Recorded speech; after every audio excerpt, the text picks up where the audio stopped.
সমস্ত প্রশংসা আল্লাহ তাআলার জন্য, যিনি আমাদের হিদায়াত দিয়েছেন ইসলামের মাধ্যমে। দরুদ ও সালাম বর্ষিত হোক প্রিয় নবী হযরত মুহাম্মদ সাল্লাল্লাহু আলাইহি ওয়াসাল্লাম এর উপর। প্রিয় মুসলিমবৃন্দ, আজ আমরা আলোচনা করব একটি ভয়ঙ্কর গুনাহ, জাদু, সিহর। যে গুনাহ মানুষের ঈমান ধ্বংস করে দেয়, পরিবার ভাঙে, সমাজে ফিতনা সৃষ্টি করে এবং যার শাস্তি দুনিয়া ও আখিরাত উভয় জায়গাতেই ভয়াবহ। জাদু কি? ইসলামী শরীয়তের পরিভাষায় জাদু হল শয়তানের সাহায্যে এমন কাজ করা যার মাধ্যমে মানুষের ক্ষতি করা হয়, বাস্তবতাকে বিকৃত করা হয় বা হারাম উপায়ে প্রভাব সৃষ্টি করা হয়। জাদুর সাথে সাধারণত জিন, শয়তান, কুফরি কালাম ও হারাম কাজ জড়িত থাকে। কুরআনে জাদুর ভয়াবহতা। আল্লাহ তাআলা কুরআনে বলেন, তারা এমন জিনিস শিখত যা তাদের ক্ষতি করত, উপকার করত না। সূরা বাকারা ১০২। এই আয়াতে স্পষ্ট করে বলা হয়েছে, জাদু কোনো উপকার আনে না, এটি ধ্বংস ছাড়া কিছুই নয়।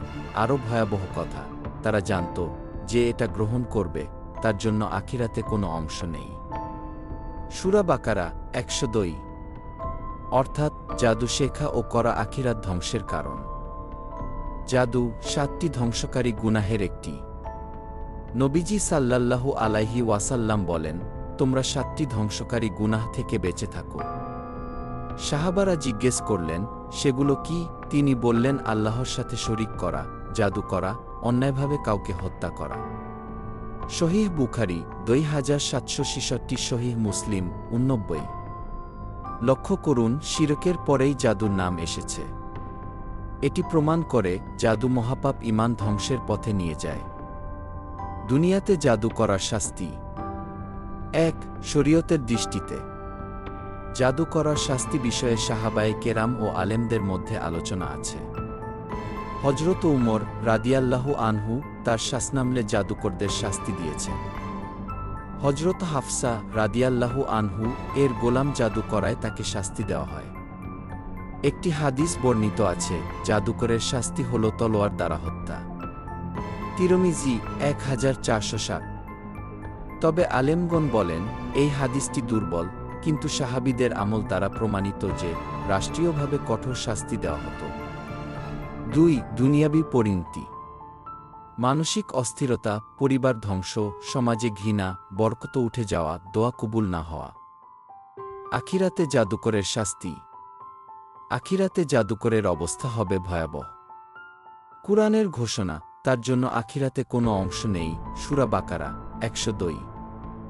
অর্থাৎ জান্নাত থেকে বঞ্চিত, আল্লাহর রহমত থেকে দূরে।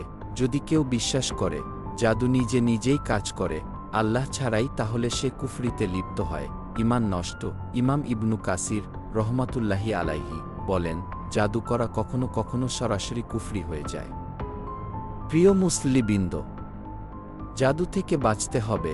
জাদুকরের কাছে যাওয়া হারাম, তাবিজ কবচে বিশ্বাস নয়, কুরআন ও সুন্নাহর রুকিয়াহ গ্রহণ করা।